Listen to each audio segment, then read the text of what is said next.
no games, no gimmicks, no dealer add-ons. If you're looking for trucks, we have them, and they're on sale now. Save $12,000 on all trim levels at your #1 hometown Chevy dealer. Together, let's drive, baby, to Milton Rubin Chevrolet. MyBaby.com. Click, click.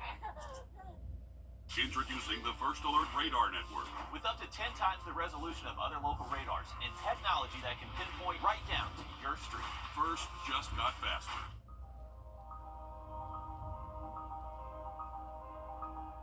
Wounded Warrior Project is proud to partner again this year with Parker's Kitchen to help empower your community's post 9/11 veterans, heroes, and their families. Thank you, Parker's Kitchen, for your commitment.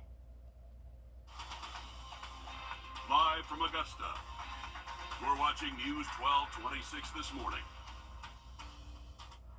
Good morning to you. I hope you're all having a good Sunday, 6 o'clock in the morning, and a good chance if you're up this early, maybe it's because your pup or other pet has woke you. We'll take a look at that and have more on that first alert for those storms tomorrow coming up in just a bit. Good morning, I'm Audrey Dickerber. We're so glad that you're joining us this morning. And after nearly 20 years of development, the Hive is officially in progress. But after this week's groundbreaking, some neighbors are concerned about the amount of traffic this could bring to the area. Your Kennedy Payne joins us with more. No businesses have been announced yet, but developers say homes will be ready by next summer. It's nearly 175 acres with restaurants, businesses, and nearly 700 new homes. Mayor Burton Williams says it's meant to benefit North Augustans, but many neighbors say it's having the opposite effect. A place to call home. They're pricing working class people out of living in North Augusta. North Augusta should be a home first. And be proud of. Let's keep some character, let's keep some integrity, and let's do what's right for the people that are here. Dennis Briatico is running for North Augusta City Council. He says it's time to slow down. I don't know anybody who dreamed about living in North Augusta, who bought a house in North Augusta, who wants to drive in Grovetown traffic every morning. But the growth keeps on coming. Over 300 single-family homes. We add garages and townhomes as well. And then 343 apartments. All of our commercial development will run from Knobcone down to the interstate, so it'll be all along Martintown Road. Engler says the plan is to accommodate northern North Augusta. If you pull up a map, there's nothing within 3 miles of this development. And so we've got some of the best housing income, some of the best new housing developments. Developers for the project are McKnight Engler, Stanley Martin, and Panther Residential. After hearing neighbors' concerns about congestion, they're hoping new traffic lights will help. Traffic-wise with lights is going to be very helpful, but the bottom line is exits are a different animal. Jean Norris says they have plans to connect her neighborhood to the Hive. We're here, and we're crying out to you for help, and we're being ignored. She says after signing petitions and attending city council meetings, neighbors feel defeated. There are 3 people in the neighborhood that have already sold and moved. Briatico says now is the time for change. Exit 1 is probably the #1 way most of us go in the morning to go to work. What's going to happen when there's 700 more houses there? We can do things to save the future. It's never too late to fight for your home. Developers say the first thing to go up will be the apartments, and you should see everything start to come together next spring. And there's a brand new baby boutique in Columbia County. Cuddles and Carriages had its grand opening last weekend. Nick Proto gives us a look inside. As the parents of 3 young kids, Holly and Noah McBride noticed there was something missing in this part of town. Basically, when Bye Bye Baby closed, there wasn't a place where you could go and look at car seats and strollers and nursery sets aside from Walmart and Target. They wanted to create a one-stop shop for all parents, and Cuddles and Carriages was born. What makes us different from what they're offering, obviously, aside from the brands, is the expertise that we have. I think we treat it more like a learning venture and a chance to help our community with first-time parents, experienced parents, and hopefully fill some void. The McBrides handpicked everything in the store based on their own personal experience. Everything in here we specifically picked out for quality, functionality, and for everything that the brands stand for. And they've partnered with other groups to help educate first-time parents on what they'll need. They hope their biggest partner is the community, getting feedback on what things parents need for their kids. And as for the toys, that expertise comes in the form of 3 kids under the age of 4. This is all your kid approved. Pretty much, yes, especially the cornhole boards up at the front. They have been trying to get this down all week to play with. So. In Columbia County, Nick Proto on your side. And this week, the Georgia Cyber Innovation and Training Center at AU hosted its 6th pitch competition for community solutions. The annual competition features a new entrepreneur track for teams to pitch their ideas on how to address challenges and improve the community. We spoke with a student at Augusta University who created a pill organizer for people who need to keep their medications on track. I'm ecstatic right now. This is so crazy. Honestly, I've had this idea for a long time with my mom as well, trying to figure out something for my dad. And I don't know, this is just a dream. It's cool. Now, in order to bring Care Connect to life, we are seeking $10,000. Another invention discussed included golf carts and vans for certain patients. And Augusta University's College of Nursing is making an impact in the lives of those who may set aside their needs to focus on the needs of others. I'm talking about grandparents, and many children, they are the ones raising them. That's why AU is finding solutions and hosting health fairs specifically for these grandparents. The Healthy Grandparents program has been around since 1999, providing physical, emotional, and social support to grandparents raising their grandkids living in parent-absent homes. Thursday, a health fair was held where these caretakers could get screenings for weight, blood pressure, cholesterol, diabetes, vision, and hearing. A day focused on them and their health. Andrea Bucks has been a part of the program for 5 years. I wanted to join the program because I needed all the help and resources that I could use in raising my 3 grandchildren. And though, as parents, you think you know some things, you don't know it all. And so it helps to have support from other grandparents, but it also helps to have professional support as well to help you along the journey. You're not alone. It's one of 2 programs in Georgia and is grant funded. These grandparents work alongside a social worker who helps assist with healthcare and education needs, as well as legal custody petitions. And the good thing here is that if you are a grandparent raising your grandchild, you are not alone. The Healthy Grandparents program does have a monthly support group. We have more information on how you can get involved on our website.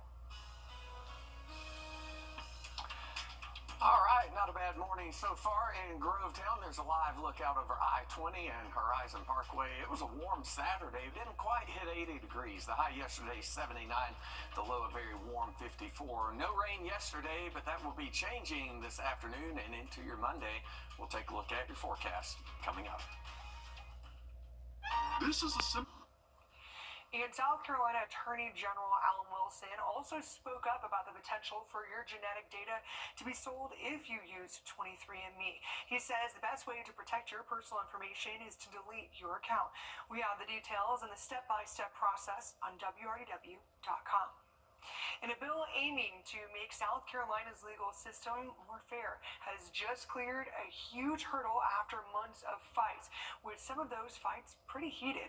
Supporters believe it'll ultimately help you save money on insurance rates. Your State House reporter, Mary Green, explains.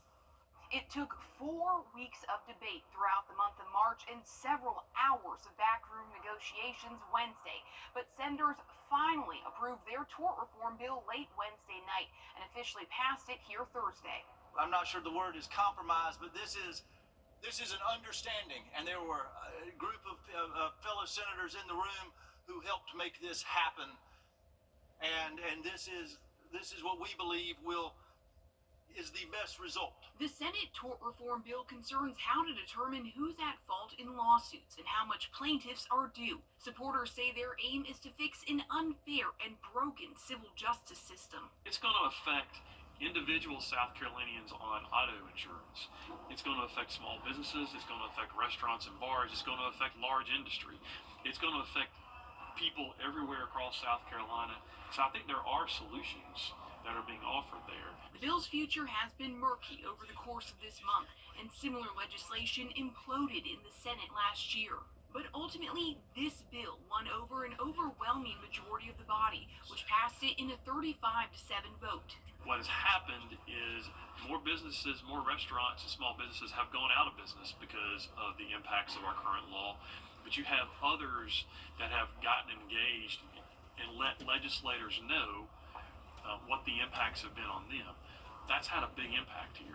The 7 votes against the bill all came from Democrats, who say it would benefit insurance companies and not victims or small businesses.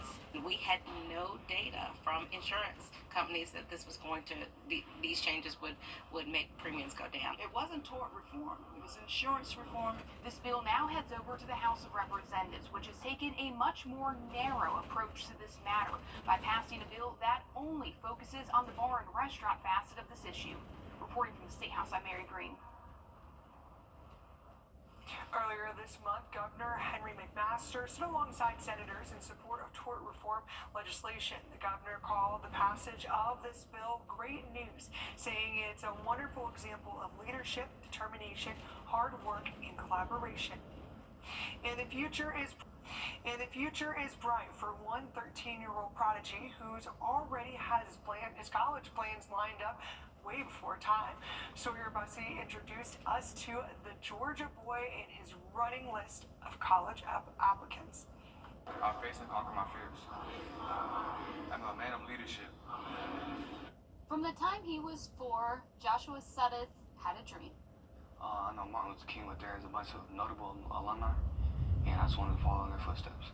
He saw himself at Morehouse College, and 9 years later, at 13 years old, he's been accepted. Morehouse isn't the only school he was accepted to. 27 colleges and 7 full-ride scholarships. It's kind of surreal because when you see it, you realize and you think like that's me. Well, actually Joshua is a low-key type of kid, and he doesn't want a lot of the shine. This is just the beginning of the story, though. Once I go to Morehouse, I plan to study international affairs, become a developmental engineer, and help people. Just help people. Joshua goes to Hills Academy in Conyers. It's a faith-based school. Joshua says that's important to him. I'm a man of faith. I believe in God. I'm a self-disciplined man. He's been a standout child since he was a baby. In fact, he became a published author right before he turned 4. It's called Brothers Explorers, Go Fish, but he's still just like Josh to us. You know, this is what he's always been.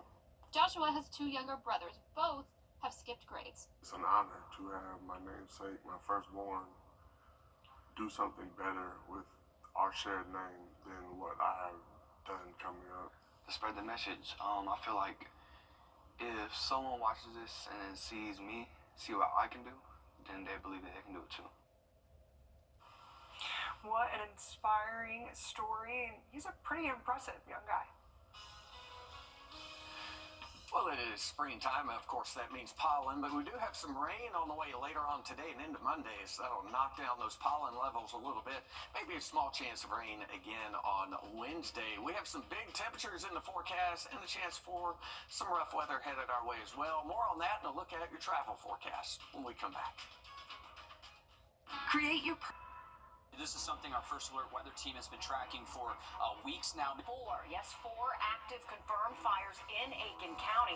At least 2 have prompted mandatory evacuation. We have gusts up to 25, 30 miles an hour, so you couple that with dry air, that means fire can spread dangerously fast. Large brush fire, roughly 30 to 40 acres inside. I'll actually step out of the way to show you what we are seeing. Of course, we'll continue to keep you posted as we get more details on that fire.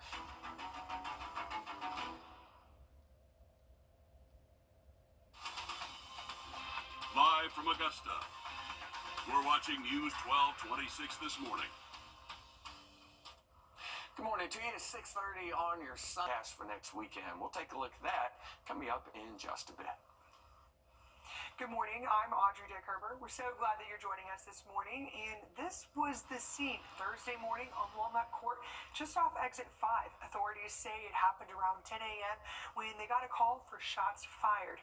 When they got inside, they found the bodies of 2 people. The coroner identified them as 71-year-old Keith Jones and his girlfriend, 67-year-old Kathy Heydrich. Jones had killed himself after shooting Heydrich. Your City Hood is following the story. The kind of neighborhood where rarely anything happens Shock. Really shocked. until it suddenly did. Well, when I saw all the armored vehicles and all the SWAT teams and all, I thought there was a shooting fixing to happen. His instincts were right. 2 people dead just feet away from his front porch. People are really, really friendly. Events like this don't occur very often. It's kind of a shocker, and I'm sure everybody in the neighborhood is going to be shocked. If there's one thing about this neighborhood, Everybody kind of looks out for each other. You know, if something goes on, you're quick to find out, very quick. And with the confirmation of this being a murder-suicide by the Aiken County coroner, we can see that a lot of the factors of this case align with the data. According to the National Library of Medicine, a majority of murder-suicides with older victims have the man as the aggressor and the woman as the victim. They also happen most commonly with a gun, like in this case, and often takes place inside the home, like today. Estimates suggest up to 1,500 people die from each year from murder-suicide. In our area, we've seen at least 4 cases of murder-suicide since January of last year, not including the one this week. 3 in Augusta and 1 in Aiken. While we don't know much about this case, data suggests there is usually violence in the relationship before it gets to this point. But it's also noted that loved ones often don't realize it's going on. If you or someone you know is in danger, call or text the National Domestic Violence Hotline. The number is on your screen, and we'll have the number on our website as well. And the Georgia nonprofit Paceline celebrated its 2024 fundraising season and is excited to kick off Pace Day 2025 registration. There are new choices this year as walk and run options were added, providing more ways for you to get involved and raise money for cancer research. Over $250,000 was raised last year despite Hurricane Helene complications. The nonprofit is anticipating an even bigger response this year. We are all about joining businesses and communities together around that one goal, setting the pace together to end cancer. And the wonder of what we do is all of the funds, 100% of all the wonderful fundraising that goes on, goes directly back into our Georgia Cancer Center here in Augusta. Pace Day is on October 5th, and we have a link for you to sign up and learn more on WRDW.com. And representatives from SRP Federal Credit Union joined with USC Aiken recently to unveil a newly designed classroom and hallway dedicated to SRP. The classroom will host Pacer Smart, a financial education program between the two organizations. It will help teach financial literacy to college and high school students, along with hosting financial success camps and other educational programs. And 6 months ago, disastrous natural disasters swept through our region, wreaking havoc and leaving devastation behind. We're talking down power lines, fallen trees, caved-in roofs, and debris everywhere. And we're still seeing some of that damage today. A local nonprofit brought the community under one roof to share their experiences from Helene with local elected officials. The conversation was centered around a $265 billion grant from the state. Community members were able to voice to officials where they believe that money should go as it relates to storm recovery. We spoke with the executive director of RE&Force about what people want the most out of this discussion. I think the community is wanting to ensure that they've not been forgotten, that as we know that the money is being trickled down, that Georgia, specifically this area, the CSRA region, our voices are being heard, and we won't be forgotten as to when decisions are made and how we can bounce back from this storm. If you couldn't make it to the town hall, you can voice your concerns or fill out a survey on the website as well. And it's going to take more time than expected to finish Beacon Bluff in North Augusta. The project is set to bring apartments and